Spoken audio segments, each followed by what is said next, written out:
বন্ধুরা, এই সময় আমাদের আনার বা বেদানার একটা যত্ন করতে হবে। কি যত্ন সেটা? এখানে এটা দেখুন, এই যে আনারটার এই ভেতরে একটা কাঠি দিয়ে খোঁচা দেবেন, এই দেখুন পিঁপড়ে বেরিয়ে আসছে।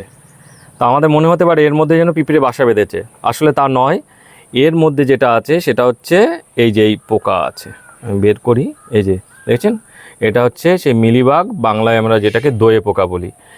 এটা হচ্ছে হানি ডিউ ছাড়ে, অর্থাৎ এক ধরনের ওর দেহ থেকে এক ধরনের মিষ্টি নির্যাস বেরোয়, আর তাই খেতে কিন্তু পিঁপড়েরা এখানে আসে। আবার অনেক সময় পিঁপড়েরাও এই মিলিবাগকে বহন করে এই ফলের মধ্যে নিয়ে আসে, যাতে তারা ওই রসটা খেতে পারে। তাই এক্ষেত্রে কী করবেন, এক্ষেত্রে এই ফলের ভেতর থেকে একটা কাঠি দিয়ে আস্তে আস্তে এই মিলিবাগটাকে পরিষ্কার করে দিতে হবে। না হলে কিন্তু এর ভেতরে বাসা বেঁধে মিলিবাগ আস্তে আস্তে এই ফলকে নষ্ট করে দেবে। এখান থেকে দেখবেন যে এর রস শুকে এই জায়গা থেকে শুকাতে শুরু করে দেবে। ফাঙ্গাস লাগেনি, অথচ শুকিয়ে যাচ্ছে। তার কারণ হচ্ছে এই মিলিবাগ। এই যে মিলিবাগকে এই যে আনার বা বেদানার এই যে ফুলের ভেতর থেকে এটাকে কিন্তু আমাদের পরিষ্কার করে দিতেই হবে, না হলে কিন্তু আনারকে নষ্ট করে দেবে।